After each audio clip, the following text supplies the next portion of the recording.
বক্তব্য উস্কানিমূলক কোনো বক্তব্য নয়। আমি বলতে চাই, আমাদের প্রধানমন্ত্রী যিনি প্রতিদিন কোরআন শরীফ পাঠ করেন এবং এখানে যদি তার বিরুদ্ধে যদি কোনো আলোচনা হয়,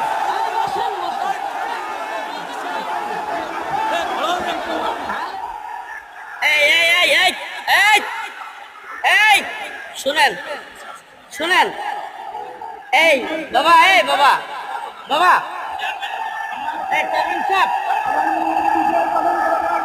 চেয়ারম্যান সাহেব, এই আপনারা চুপ থাকেন, আরে আপনারা চুপ থাকেন।